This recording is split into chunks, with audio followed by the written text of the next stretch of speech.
કેમ છો વાલા દોસ્તો? ચાલો તો આપણે આગળ જઈએ. રાસાયણિક ગતિકી કેમિકલ કાઇનેટિક્સની અંદર લેક્ચર નંબર 9 આલેખ અને ન્યુમેરિકલ એટલે આપણે જે પ્રથમ ક્રમની પ્રક્રિયા જોઈ, શૂન્ય ક્રમની પ્રક્રિયા જોઈ, બરાબર છે. શૂન્ય ક્રમ, પ્રથમ ક્રમ, દ્વિતીય ક્રમ, તૃતીય ક્રમ, આના બધા આલેખ જે છે એક વખત આપણે જોયા ત્યારે મેં તમને વાત કરી હતી કે હજુ આપણે આલેખ થોડાક જોવાના છે અને થોડાક એક્સ્ટ્રા જે છે ટેક્સ્ટબુક સિવાયના ન્યુમેરિકલ છે એ પણ જોવાના છે. એટલા માટે એ આપણે વાત કરવાની છે. જોજો બરાબર અગત્યના છે, કારણ કે ઘણી વખત પરીક્ષાની અંદર આલેખ પૂછે છે, નીચેનામાંથી કયો આલેખ સાચો છે, કયો ખોટો છે, અથવા પ્રથમ ક્રમ માટે, દ્વિતીય ક્રમ માટે, તૃતીય ક્રમ માટે કયો આલેખ સાચો છે, કયો ખોટો છે, કયો છે. તો આ રીતના બધા અલગ અલગ પ્રશ્નો પૂછી શકે છે. એટલા માટે તમને પ્રથમ ક્રમ, શૂન્ય ક્રમ અને દ્વિતીય ક્રમ જે છે એના સૂત્ર યાદ હોવા જોઈએ. જો યાદ ન હોય તો પહેલા એકવાર જોઈ લો, ચેક કરી લો. હવે આપણે ભણવાના છીએ. આલેખ જે પહેલા આપણને આપ્યા હતા, આના પહેલાના લેક્ચરમાં આપણે જે વાત કરી હતી દોસ્તો, એ તો વાત હતી જ, એ વાત થઈ હતી આપણે. પણ આ રીતે પણ આલેખ આવી શકે છે, કારણ કે એ બેઠે બેઠું જે છે એ બુકમાંથી, ટેક્સ્ટ બુકમાંથી જે છે, પણ એમાંથી થોડોક ચેન્જ કરી અને ફેરફાર કરી અને તમને આલેખ પૂછી શકે છે. એટલે એ તમે ખાસ ધ્યાન રાખજો. સૌથી પહેલા તમને અહીંયા આપેલું જે છે કે 0 ઓર્ડર એટલે શૂન્ય ક્રમની પ્રક્રિયા, ફર્સ્ટ ઓર્ડર એટલે પ્રથમ ક્રમની પ્રક્રિયા, શૂન્ય ક્રમ, પ્રથમ ક્રમ, સેકન્ડ ઓર્ડર દ્વિતીય ક્રમની પ્રક્રિયા, અને આ તૃતીય ક્રમની પ્રક્રિયા છે. તો એના માટે આ x વિરુદ્ધ t નો આલેખ ડ્રો કર્યો છે. એટલે કે ધારી લો કે કોઈ એક પ્રક્રિયા છે, એમાંથી નિપજ b અને c બને છે. તો આની સાંદ્રતા શરૂઆતમાં ધારી લો કે આની સાંદ્રતા કેટલી છે? ધારી લો કે આની સાંદ્રતા શરૂઆતમાં C0 છે, આની સાંદ્રતા 0 છે, આની 0 છે. જો આની x મળે, આની x મળે, તો આની કેટલી લખવી પડે? C0 માઇનસ કેટલી કરવી પડે? x.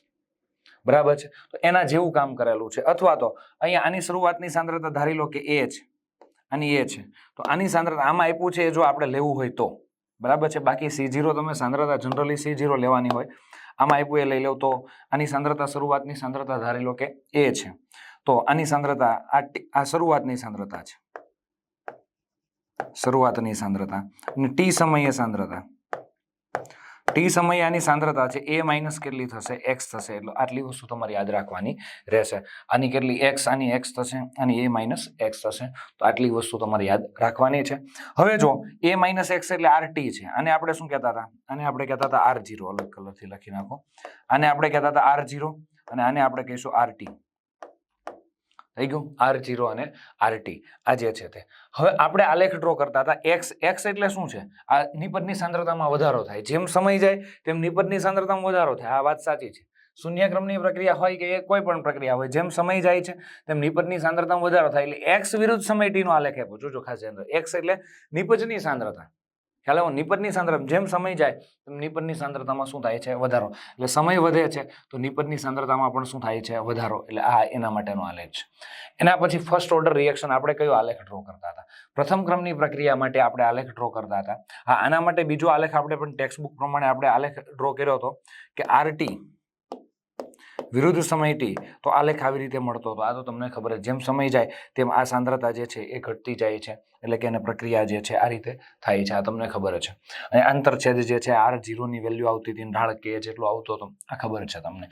અહીંયા જે છે log a માઇનસ x એટલે log RT, એટલે RT સાંદ્રતા. a માઇનસ x એટલે કઈ? RT સાંદ્રતા થાય. વિરુદ્ધ સમય t નો આલેખ, એટલે આલેખ જે છે ઢાળ ઋણ ઢાળ મળે છે. અહીંયા આલેખ દ્વિતીય ક્રમની પ્રક્રિયા આપણે જોઈ હતી. તમને ખબર હોય તો આપણે આવું સૂત્ર મેળવ્યું હતું, 1/a minus x is equal to KT plus 1/a. એટલે કે 1/a માઇનસ x વિરુદ્ધ સમય t નો આપણે આલેખ ડ્રો કરીએ, 1/a માઇનસ x વિરુદ્ધ સમય t નો, તો આલેખ સીધી રેખામાં મળશે અને ઢાળ ધન મળશે. ઢાળ કેવો મળશે? ધન મળશે. એક જ મિનિટ, થોડોક ચેન્જીસ કરવાનો રહેશે. અહીંયા આંતરછેદ જે છે દોસ્તો આપણે આપવો પડશે. અહીંયા તમે થોડુંક આંતરછેદ આને આપી દેજો, એટલે અહીંયાથી આંતરછેદ મળી જાય. આ જે છે એ કેન્સલ કરી દેજો અને અહીંયા આપણે આંતરછેદ આપી દેવાનું રહેશે. 1/a માઇનસ a સ્ક્વેર, આની અંદર પણ આંતરછેદ આપી દેજો મસ્ત રીતે, આવી રીતે. એટલે આ વસ્તુ તમારી ઉડી જાય, આટલી વસ્તુ. બરાબર છે. આ વસ્તુ જે છે આપણે ડિલીટ મારી દેવાની છે અને અહીંયા શું આપી દેવાનો છે? આંતરછેદ. આ તમને ખબર જ છે. આ આંતરછેદનું મૂલ્ય કેટલું થાય? 1/a જેટલું. આંતરછેદનું મૂલ્ય કેટલું થાય? 1/a જેટલું થાય છે. આ તમને ખબર જ છે. દ્વિતીય ક્રમની પ્રક્રિયા હોય તો અહીંયા સ્ક્વેર આવે છે, કોપી ટુ કોપી આવું જ આવે છે, પણ અહીંયા a/a સ્ક્વેર આવે છે. a/a² આવે છે. એટલે આટલી વાત હતી આપણે. ચાલો તો હવે આ જે છે આટલું ઉડાડી દેજો અને અહીંયા આલેખ આપણે આગળ ડ્રો કરેલો જ છે, તમને ખબર જ છે. ફરી વખત આ રિવિઝન છે. આ સિવાય એટલે આવી રીતે સાથે આલેખ પૂછાય તો કઈ રીતે થશે. હવે આલેખ જે છે એ મોસ્ટ ઇમ્પોર્ટન્ટ છે, ખાસ ધ્યાન રાખજો. હવે શૂન્ય ક્રમની પ્રક્રિયા જોયું. શૂન્ય ક્રમની પ્રક્રિયા, પ્રથમ ક્રમની પ્રક્રિયા, દ્વિતીય ક્રમની પ્રક્રિયા અને તૃતીય ક્રમની પ્રક્રિયાની આપણે વાત કરવાની છે. અર્ધ આયુષ સમયને એ એટલે a બરાબર શું થાય છે? r0 થશે. ચાલો શૂન્ય ક્રમની પ્રક્રિયા માટે r0 ની વેલ્યુ કેટલી છે? શૂન્ય ક્રમની પ્રક્રિયા જે છે શૂન્ય ક્રમ એના માટે શું થશે? t½ ચલે છે r0 ની સાંદ્રતાના સમપ્રમાણમાં છે, આ તમને ખબર છે. પ્રથમ ક્રમ માટે t½ ચલે છે 1 ના એનાથી સ્વતંત્ર છે, એની વેલ્યુ તમને ખબર છે t½ 0.693/k થાય છે. એના પછી દ્વિતીય ક્રમની પ્રક્રિયા જે છે t½ ચલે છે ઓકે 1/r0 ની 1 છે. અને તૃતીય ક્રમની પ્રક્રિયા જે છે એનો તમને ખબર છે t½ ચલે છે 1/r0 જે છે એની સાંદ્રતાની કેટલી ઘાત આવશે? 2. અને આનું સામાન્ય સૂત્ર જે છે, સામાન્ય સૂત્ર સાસુ જે છે એ તમને ખબર જ છે. t½ જે છે t½ ચલે છે 1/r0 ની n-1 ઘાત. r0 ની કેટલી ઘાત આવશે? n-1 ઘાત. ધારી લો કે અહીંયા કયા ક્રમની પ્રક્રિયા છે? શૂન્ય ક્રમની પ્રક્રિયા. તો અહીંયા શૂન્ય મૂકું તો અહીંયા -1 આવશે, એટલે ઉપર આવે તો કેવી થાય? પ્લસ થઈ જશે. પ્લસ થઈ ગઈ. ચાલો અહીંયા પ્રથમ ક્રમ એટલે અહીંયા 0 થઈ ગઈ. દ્વિતીય ક્રમ એટલે અહીંયા હું કેટલા મૂકું? 2 2 - 1 એટલે કેટલી ઘાત આવી? 1. તૃતીય ક્રમ એટલે અહીંયા કેટલા મૂકું? 3 મૂકું. 3 - 1 એટલે કેટલા આવ્યા? એટલા 2 આવી જાય. ચાલો હવે આ વાત છે. હવે શૂન્ય ક્રમની પ્રક્રિયા છે. હવે જોજો, હવે મોસ્ટ ઇમ્પોર્ટન્ટ વાત છે કે શૂન્ય ક્રમની પ્રક્રિયા છે, જો સાંદ્રતા વધે છે, r0 વધે છે તો t½ વધે છે. આ r0 વધે છે, આને આપણે r0 કહીએ છીએ. r0 વધે છે તો t½ વધે છે. ઓકે, બરાબર છે. પ્રથમ ક્રમની પ્રક્રિયા છે, આ સાંદ્રતાથી સ્વતંત્ર છે, આના પર લાગે વળગે નહીં કઈ. ઓકે, એટલે શરૂઆતની સાંદ્રતા r0 વધે તોય ભલે અને ઘટે તોય ભલે, t½ માં કોઈ ફેરફાર થશે નહીં, અર્ધાયુષ સમયમાં કોઈ ચેન્જીસ થશે નહીં. એના પછી આપણે વાત કરીએ, જો આની અંદર દ્વિતીય ક્રમની પ્રક્રિયા છે એમાં શરૂઆતની સાંદ્રતા આ વધે તો આ શું થશે? ઘટશે. બહુ સીધી વાત છે. એટલા માટે r0 વધશે શરૂઆતની સાંદ્રતા, t½ શું થશે? ઘટશે. અને આ જે છે આ વધશે, જોજો બરાબર. તૃતીય ક્રમની પ્રક્રિયા છે તો આ વધશે તો આ પણ શું થશે? ઘટશે. આ તમને ખબર છે. ચાલો, એટલે આટલી વાત થઈ ગઈ. પણ હવે હું આલેખ જો આવી રીતે ડ્રો કરું તો આ તો બરાબર જ છે, એટલે કે અહીંયા t½ જે છે વિરુદ્ધ આને હું r0 ને r0 જે આપણે કહી દઈએ, r0 અથવા તો શું કહી શકો, અથવા તો તમને ખબર છે એ કહી શકીએ છીએ આપણે. અહીંયા t½ ચલે છે, શું કહી શકીએ? એ સાથે કોઈ આને લાગે વળગે નહીં. અહીંયા t½ r0 ને હું શું કહી દઉં? એ. પણ એને ઉપર લઈ લઉં તો એ -1 થઈ જાય કે નહીં? r0 ને ઉપર લઈ લઉં, અથવા તો આમ થઈ શકે નહીં. r0 ની કેટલી ઘાત થઈ ગઈ? r0 ની -1. એટલે કે હું આના વિરુદ્ધ આ મૂલ્ય આખું વધે તો t½ શું થાય? વધે. હા, r0 વધે તો t½ ઘટે, પણ આ આખું 1/r0 વધે, 1/r0 વધે તો t½ શું થાય? વધે છે. સેમ કન્ડિશન આના વિરુદ્ધ t½ વિરુદ્ધ ઓકે a⁻², એટલે કે આ આખી વેલ્યુ જે છે, આખી વેલ્યુ વધે તો t½ શું થાય? વધે. આ તમને ખબર જ છે. તો આનો આલેખ હું ડ્રો કરું તો કેવો થશે? તો એનો આલેખ જો ડ્રો કર્યો છે, જોજો બરાબર. સૌથી પહેલો આલેખ આ જે હતો એનો જ t½ અને a, જોજો t½ અને a હતો એનો જ. બીજો આલેખ હતો એનો જ, એમાં કોઈ ચેન્જીસ નહીં. પણ ત્રીજા આલેખમાં શું કર્યું છે? આ જે મૂક્યું છે t½ જે છે બરાબર છે 1/r0, એટલે કે r0 એટલે કે શું છે? અથવા તો 1/ શું કહીએ છીએ? a. આ આખી વેલ્યુ વધે છે આના, અથવા બરાબર શું કહેવાય? -1. આ વેલ્યુ વધે છે તો આ પણ શું થાય? વધે. એટલે -1 આવે તો આલેખ આમ ઘટશે નહીં, શું થશે? વધશે. આ ધ્યાન રાખજો. આવી રીતે પણ પૂછી શકે તો એક્ઝામની અંદર, એટલે ખાસ ધ્યાન રાખજો. સેમ કન્ડિશન, આ વસ્તુ વધે તો આ શું થાય? વધે છે. બરાબર છે. એટલે આમ જોઈએ તેમાં આલેખ સીધી રેખામાં વધે છે. એટલે t½ ના બે આલેખ જે છે, એક આલેખ આની અંદર a જે છે, અહીંયા a છે, અને અહીંયા જે છે શું કોનો આલેખ આપ્યો છે? a⁻−1. એટલે આ આખી વેલ્યુ વધે તો આ વેલ્યુ શું થાય? t½ શું થાય? વધે. પણ ખાલી એમ કીધું કે a વધે તો t½ શું થાય? ઘટે. a વધે. જો આમાં શું કીધું? a વધે તો t½ ઘટે છે, પણ આમાં a નહીં, પણ 1/a વધે તો ટી આપ શું થાય? વધે જ છે. બહુ સીધી સિમ્પલ એક પ્રકારની મેથ્સની વાત છે. ઓકે, તો આ આલેખ પણ પૂછી શકે છે, એટલા માટે હું તમને વારંવાર કહું છું તમને સૂત્ર તો આવડતા જ હોય છે, એટલે કે 70-80% પ્રિપેરેશન કરી લેવું. પણ આવી બધી વસ્તુની પ્રિપેરેશન કરો તો આખું તમારું JEE નીટ અને જે ટફ લેવલ જે ભાગ કહેવાય છે એ તમે ક્લિયર કરો. રેગ્યુલર જે છે મોસ્ટ ઓફ પૂછાતું હોય 60-70% એ બધા સ્ટુડન્ટને આવડી જતું હોય છે, પણ આ લેવલ તમે ક્લિયર કરી નાખો તો તમારે JEE નીટમાં બીજા કરતા સ્કોરિંગ વધારે આવશે. એટલે મેન તો આમાં કોમ્પિટિશનમાં તમારે આગળ આવવાનું છે, એટલે બેસ્ટ કામ તમારું થઈ જશે. ચાલો તો હવે આગળ dx/dt એટલે વેગ, પ્રક્રિયા વેગ. વેગ કઈ રીતે લખીએ છીએ? જો r0 જે છે એની સાંદ્રતા, પ્રક્રિયા વેગ ચલે છે, બરાબર છે, શું આવશે? અથવા તો હું k લખી દઉં, અથવા તો મારે લખવું છે k લખી દઈએ. ચાલો, જે લખવું હોય તે ચાલશે. અહીંયા આપણે ઇઝ ઇક્વલ ટુ શું આવશે? k, અને પ્રક્રિયકની સાંદ્રતા જે છે આને RT કહીએ છીએ. શું કહીએ છીએ? RT. અને આપણે RT પણ કહીએ છીએ, બરાબર ને? RT છે. એની સાંદ્રતાની કેટલી ઘાત છે? 0 ઘાત છે. અહીંયા શું આવશે? વેગ બરાબર શું આવશે? પ્રક્રિયકની સાંદ્રતાની r ની કેટલી ઘાત આવશે? 1 ઘાત. એટલે કે આની સાંદ્રતા વધે કે ઘટે વેગને કોઈ અસર થાય નહીં. એટલે સાંદ્રતા વધે તોય ભલે, ઘટે તોય ભલે, વેગ જે છે તેવો ને તેવો જ રહેશે. વેગ વધશે પણ નહીં, ઘટશે નહીં. dx/dt એટલે શું થશે? વેગ, પ્રક્રિયાનો વેગ. dx/dt એટલે પ્રક્રિયાનો વેગ, અને a - x એટલે RT. હવે આ જે છે એટલે આને 1 ઘાતના સમપ્રમાણમાં, એટલે આ વસ્તુ વધે તો પ્રક્રિયાનો વેગ વધે છે. બહુ સીધી વાત છે. ચાલો એના પછી આપણે વાત કરીએ તો અહીંયાથી આના માટે કંઈક બદલાશે. વેગ બરાબર શું થશે? k, બરાબર છે. અને અહીંયાથી હું વાત કરીશ કે r ની સાંદ્રતાની કેટલી ઘાત આવે છે? 2. હવે અહીંયા સાંદ્રતાની 2 ઘાત છે, એટલે કે હું આ સાંદ્રતા વધારીશ તો વેગ એને વર્ગના સમપ્રમાણમાં વધશે, એટલે ઘણો બધો વધશે. અહીંયા સાંદ્રતા વધારી તો વેગ વધતો તો હતો જ, પણ અહીંયા વેગ જે વધશે એના કરતા આમાં વેગ વધારે વધશે, કેમ કે અહીંયા વર્ગ છે, બરાબર છે? એટલે વર્ગ છે, એટલે અહીંયા મેં a - x લખ્યું છે, એટલે મેં આના વિરુદ્ધ r નો આલેખ ડ્રો કર્યો છે. એટલે કે પ્રક્રિયા વેગ વિરુદ્ધ કોનો આલેખ ડ્રો કર્યો? સાંદ્રતાનો આલેખ ડ્રો કર્યો. જો મજા આવે એવું કામ છે, એકદમ મસ્ત સરળતાથી. પહેલાના સૂત્ર યાદ છે તો એકદમ લોજિકલ એક મેથ્સ જે છે એના પ્રમાણે આલેખ આવે છે આખું. એટલે r વધે છે તો એનો વર્ગ કર્યો છે, એટલે આ એકાય ઘણો બધો વધારો થશે. એટલે આવી રીતે પણ આલેખ પૂછી શકે છે. હા, અને આ જે છે અહીંયા સાંદ્રતા, આના માટે વેગ બરાબર શું આવશે? વેગ બરાબર k, અને r ની સાંદ્રતાની કેટલી ઘાત આવશે? 3 ઘાત. અહીંયા RT લખવું હોય તો લખી શકો છો, 3. હવે આમાં જેટલું હું આ સાંદ્રતા વધારીશ, આમાં સાંદ્રતા વધારીશ, એના કરતા આમાં વધારું તો આમાં વેગ વધારે વધી જાય, કેમ કે આનો વર્ગ છે. હવે જેટલી સાંદ્રતા આની વધારી એટલી જ આની વધારી, પણ આમાં વેગ વધારે વધશે. જેટલી આની વધારી એટલી જ આની વધારું છું, પણ આમાં વેગ આના કરતા વધારે વધશે, કેમ કે અહીંયા ઘન છે.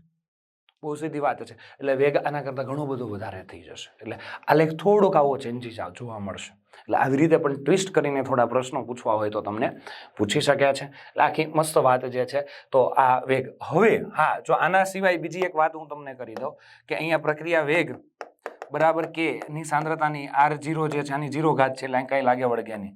વેગ બરાબર કેટલા થશે? k. r ની સાંદ્રતાની કેટલી ઘાત છે? 1.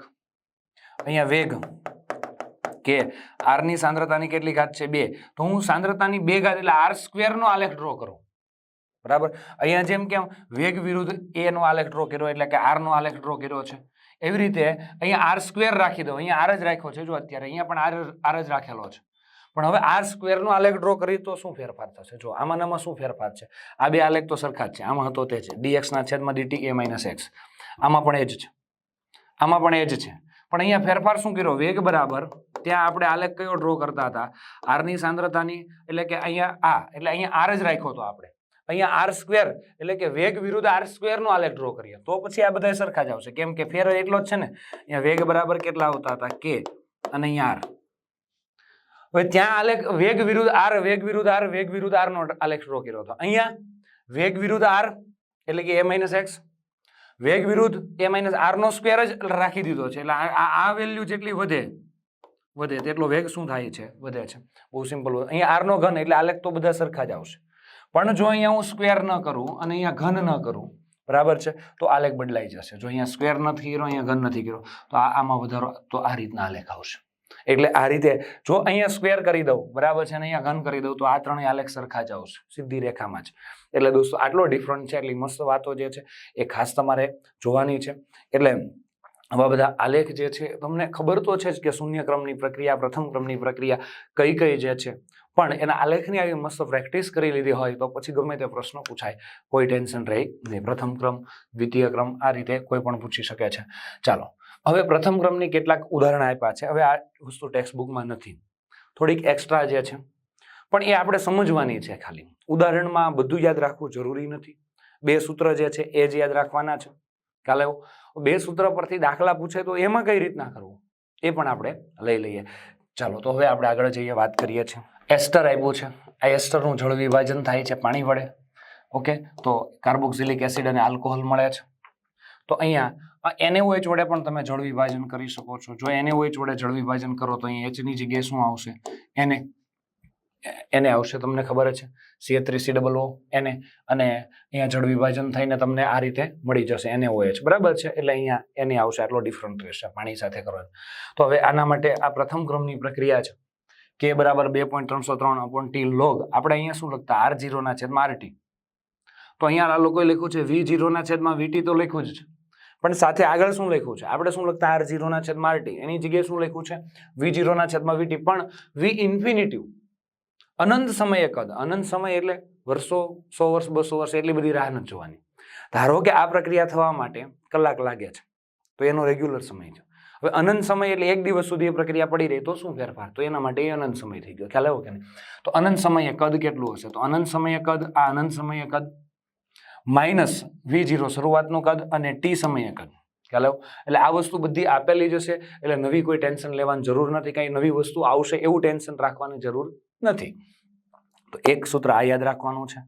એટલે આ એક સૂત્ર થઈ ગયું તમારું દોસ્તો. આ 2 જ સૂત્ર યાદ રાખવાના છે. આ બીજું સૂત્ર છે કે ઘણી વખત આ વસ્તુ તમારે હજી ભણવામાં નથી આવી, તમારે આગળ આવશે, જે આગળ 12મા ધોરણમાં જ આવશે. 12મા ધોરણની અંદર 14મા ચેપ્ટરની અંદર આવશે પરિભ્રમણ, વિશિષ્ટ પરિભ્રમણ. 10મા ચેપ્ટરમાં આવે છે. ખ્યાલ આવ્યો? વિશિષ્ટ પરિભ્રમણ જે છે એટલે કે ધ્રુવીભૂત પ્રકાશનું કોણાવર્તન કરે છે પદાર્થ. તો કોણાવર્તન કેટલું કરે છે એના આધારે પણ પ્રક્રિયાનો ક્રમ નક્કી થાય. તો એ કોણાવર્તન R0 એટલે શરૂઆતમાં, જો અહીંયા R0 જે છે પહેલા આવશે, અહીંયા ઇન્ફિનિટિવ પહેલા હતું, અહીંયા ઇન્ફિનિટિવ પછી છે, બાદ કરવાનું. કેમ કે પછી કોણાવર્તન ઓછું થઈ જાય એટલે બાદ કરવાનું ઓછું હોય. અહીંયા પહેલા કદ વધારે, પહેલા કદ ઓછું હોય એટલે ટૂંકમાં કદ જે છે ઓછું હોય પણ ઇન્ફિનિટિવ સમયે વધારે હોય, એટલે વધારે હોય એમાંથી ઓછું બાદ કરેલું છે, બીજું કંઈ નવું નથી. R0/RT, અહીંયા ઇન્ફિનિટિવ અને અહીંયા ઇન્ફિનિટિવ. તો આ એક બીજું સૂત્ર જે છે એ તમારે યાદ રાખવાનું છે. બાકી બધું same. K 2.303T log R0/RT minus R ઇન્ફિનિટિવ/RT. અહીંયા સિમ્પલ વસ્તુ V infinitive minus V infinitive, V ઇન્ફિનિટિવ/V ઇન્ફિનિટિવ છે. અહીંયા માઇનસ V0 અને માઇનસ VT. આ તો તમને યાદ હતું જ R0/RT, પણ આગળ શું લખવાનું છે? V ઇન્ફિનિટિવ લખવાનું છે. આટલી વાત છે. આ કોઈ એક પ્રક્રિયા માટે, સુગર માટે જે છે એના માટે તમને આપ્યું છે. ચાલો, તો આ સિવાય બીજા કોઈ પણ ઉદાહરણ લઈ શકાય. જો V0 ન હોય, અહીંયા આ સૂત્રમાં V0 ન હોય તો ખાલી V ઇન્ફિનિટિવ લઈ લેવાનું. V ઇન્ફિનિટિવ, V0 ન આપ્યું હોય તો. અહીંયા V ઇન્ફિનિટિવ આપ્યું જ નથી તો V0/VT, તો આપણું જૂનું જાણીતું K 2.303/T log V0/VT. એટલે આવું પણ થઈ શકે છે. એટલે યાદ તો આ 2 જ સૂત્ર યાદ રાખવાના છે, પણ જો V0 ન આપ્યું હોય તો આ લઈ લેવાનું છે. V ઇન્ફિનિટિવ ન આપ્યું હોય તો આ 2 લઈ લેવાના છે. બરાબર છે? તો રકમ પરથી આપણે નક્કી કરશું. હવે રકમ પણ આમાં ક્યાંય હતી નહીં એટલે મેં બહારથી લીધેલી છે. બરાબર છે? એટલે તમે એમ કહેશો કે સર આ બધું ઇંગ્લિશમાં ક્યાં આવી ગયું, અમને તો આવડે નહીં, આવે નહીં. કોઈ ટેન્શન લેવાની જરૂર નથી. એટલે રકમ શું કહેવા માંગે? આપણે રકમની જરૂર છે. હવે આ રકમ આપી છે, રાસાયણિક પ્રક્રિયા થાય છે. આપણે એમાં લાસ્ટ સૂત્ર જોયું તેની વાત કરવાની છે. જો અહીંયા જે છે આ લાસ્ટ સૂત્ર જોયું આની વાત કરવાની. આ 2 સૂત્રના આપણે દાખલા ગણવાના છે. આ 2 સૂત્રના આ જે છે વિશિષ્ટ પરિભ્રમણ છે, જે ધ્રુવીભૂત પ્રકાશનું કોણાવર્તન કરાવે. 10મું ચેપ્ટરની અંદર એક વખત આવે છે, 14મા ચેપ્ટરની અંદર આવશે. બરાબર છે? એટલા માટે એ જો તમારે ચાલી ગયું હશે તો તમને ખ્યાલ હશે, નહીં ચાલ્યું હોય તો કોઈ ટેન્શન લેવાનું નથી. અહીંયા આપણે R0 ની વેલ્યુ જોઈએ છે ખાલી. ખ્યાલ આવ્યો? એટલે આ 2 સૂત્રનો આપણે યુઝ કરવાના છીએ. ચાલો, તો હવે તમને એમ કીધું છે કે એક્ઝામ્પલની અંદર કે the inversion of the can sugar, બરાબર છે, was the studied in the HCl. એટલે કે આ કેન સુગર જે છે, ખાંડ જે છે એનું ઇન્વર્ઝન થાય છે. ખાંડ જે બને છે એટલે કે C12H22O11 ની HCl H પ્લસ સાથે પાણી સાથે જળ વિભાજન થાય H પ્લસ ની હાજરીમાં ગ્લુકોઝ અને ફ્રુક્ટોઝ બને છે. તો આ પ્રક્રિયા જે છે એ પ્રથમ ક્રમની છે એવું તમારે સાબિત કરવાનું છે. એના માટે ધ્રુવીભૂત પ્રકાશનું કોણાવર્તન શરૂઆતમાં કોણાવર્તન કેટલું હોય? શરૂઆતમાં કોણાવર્તન કેટલું છે? સ્ટાર્ટિંગ છે ત્યારે કોણાવર્તન કેટલું છે? 24.09. 7 મિનિટ થાય છે ત્યારે કેટલું? 7.18 મિનિટ થાય છે ત્યારે કેટલું? આ માપવાની વ્યવસ્થા છે ત્યારે કોણાવર્તન 21 છે. આપણે તો મૂલ્ય સાથે મતલબ છે. આ R0 ની વેલ્યુ છે, ખબર પડી તમને? R0 ની વેલ્યુ આટલી છે. RT એટલે ટી સમય, કયો ટી સમય? બરાબર છે 7.18 કેટલી છે? આટલી છે. ત્યારબાદ 18 મિનિટે કેટલી છે? 17. ઘટતું જાય છે કોણાવર્તન. 27 મિનિટે કેટલી છે? 15. અને R ઇન્ફિનિટિવ, આ R ઇન્ફિનિટિવ ની વેલ્યુ છે આટલી છે. -10 થઈ જાય છે. પ્લસ માંથી કેવું થઈ જાય? -10 થઈ. ઇન્વર્ઝન એટલે કોણાવર્તન જેનું આનું પ્લસમાં હતું, પ્લસમાંથી ધીમે ફરતું કેવું થઈ ગયું? માઇનસ થઈ ગયું. એટલે આને ઇન્વર્ઝન કહેવાય છે. કોણાવર્તન જે છે પ્લસમાં હતું એમાંથી કેવું થઈ ગયું? માઇનસમાં. ઇન્વર્ઝન એ આપણે ગુજરાતીમાં ને કહેવાય વ્યુત્ક્રમણ. શું કહેવાય? વ્યુત્ક્રમણ. 14મું ચેપ્ટર આવશે ત્યારે તમારે આવશે જ, પણ અત્યારે ખાલી આપણે દાખલામાં જે છે એની કોઈ વધારે જરૂર નથી. આમાં તમારે કહેવાનું છે કે આ પ્રક્રિયા થાય છે. જો આ પ્રક્રિયા જે છે એ હું તમને બતાવી દઉં. આ પ્રક્રિયા છે, ખાંડ જે છે એમાંથી ગ્લુકોઝ અને ફ્રુક્ટોઝ બનવાની આ પ્રક્રિયા તમારે એવું કહેવાનું છે કે પ્રથમ ક્રમની છે એવું સાબિત કરવાનું છે. પ્રક્રિયા પ્રથમ ક્રમની છે એવું સાબિત કરવાનું છે. એવું સાબિત ક્યારે થશે? કે આ જે છે તમને આપ્યું છે એમાંથી આ બને છે તો એમાં આપણે પ્રથમ ક્રમનું સૂત્ર લગાવશું. 2.303.T log આ સૂત્ર લગાવશું. R0 - R infinity RT - R infinity. હવે જો 3-4 રીડિંગ આપ્યા છે અલગ અલગ સમયે, બધી વખતે કે સરખો જ આવે. કે તો અચળ જ હોય. કે અચળ આવે 3 વખત આપણે પ્રયોગ કર્યો, 3 વખત કે અચળ આવ્યો. એનો મિનિંગ શું થયો? કે અચળ ક્યારે આવે? કે આ પ્રક્રિયા પ્રથમ ક્રમની હોય તો જ. કે અચળ આવ્યો એટલે મિનિંગ કે આ પ્રક્રિયા પ્રથમ ક્રમની છે. જો કે અચળ ન આવે તો પ્રથમ ક્રમની નહીં હોય, બીજા કોઈ ક્રમની હશે. શૂન્ય ક્રમ અથવા દ્વિતીય ક્રમ, તૃતીય ક્રમ કોઈ પણ હશે. પણ જો આ સૂત્ર પ્રથમ ક્રમનું છે, આપણે એપ્લાય કર્યું અને કે ની વેલ્યુ અચળ આવશે તો આપણે કયા ક્રમની પ્રક્રિયા કહીશું? પ્રથમ ક્રમની જ છે એવું ફાઇનલ થઈ જશે. ચાલો, તો આ આટલી વેલ્યુ આપી છે. 1, 2 અને 3 રીડિંગ આપ્યા છે ખાસ. તો 3 રીડિંગ જે છે આપણે લેવાના છે. હવે આપણે જોજો વાત, મસ્ત વાત અહીંયા તમને કરેલી છે. અહીંયા તમને વાત એવી કરેલી છે કે R0 - ઇન્ફિનિટી, આ R0 ની વેલ્યુ છે 24.09 માઇનસ આપણે કઈ લેવાના? R ઇન્ફિનિટી એની વેલ્યુ કેટલી છે? માઇનસ. અને R ઇન્ફિનિટી ની વેલ્યુ કેટલી છે? -10.74. એટલે માઇનસ કેવી થશે? પ્લસ. એટલે 34.83 જવાબ આવશે. કોનો જવાબ 34.83 આવશે? R0 - R infinity.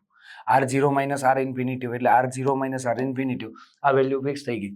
R0 - R infinity એની વેલ્યુ કેટલી થઈ ગઈ? Okay, 34.83 final. હવે આપણે લેવાની છે વેલ્યુ. આ બધી વેલ્યુ મૂકી જ દીધી છે. બરાબર છે, સમજવાનો છે દાખલો. તમારે પછી એવું હોય તો એકવાર જાતે ગણવું હોય તો ગણી શકો છો. જોજો અહીંયા R0 જે છે, R0 - R ઇન્ફિનિટી ની વેલ્યુ આપણે ફિક્સ જ લઈ લીધી છે. આ ઉપરનો ભાગ જે છે એ આપણે ફાઇનલ લઈ જ લીધો છે. આ જે છે R0 - R ઇન્ફિનિટી ની વેલ્યુ આપણે ફાઇનલ આવી ગઈ 34.83. આપણે હમણાં ગણતરી કરી જ લીધી. R0 - R ઇન્ફિનિટી આ 34.83 બધામાં ફિક્સ જ 34.83. 1 મિનિટ, 34.83 આ બધામાં ફાઇનલ સરખી જ છે. હવે આપણે ગણતરી કરી અને લેવાની છે. આ વેલ્યુ આપણે લેવાની છે RT. હવે બીજી આપણે વેલ્યુ લઈ લીધી R0 - R ઇન્ફિનિટી. આ કે નું સૂત્ર છે 2.303.T log. આ જે આપણું સૂત્ર હતું R0 - R ઇન્ફિનિટી, આ બધા મૂકી દીધી છે value. RI - R infinity, RI minus એટલે આપણી પાસે R ઇન્ફિનિટી તો ફિક્સ જ છે. કેટલી? 10.74 છે. RT આવશે અહીંયા શું આવશે? RT આવશે. RT ની વેલ્યુ કેટલી છે ભાઈ? અહીંયા RT ની વેલ્યુ 7.18 મિનિટ હોય. સમય કેટલો મૂકો? 7.18. ત્યારે R ઇન્ફિનિટી કેટલી હોય? 21.41. એટલે અહીંયા RT કેટલો મૂક્યો? 21. RT - R ઇન્ફિનિટી આ વેલ્યુ જે છે અહીંયા જે જવાબ આવે અહીંયા મૂકશું આપણે.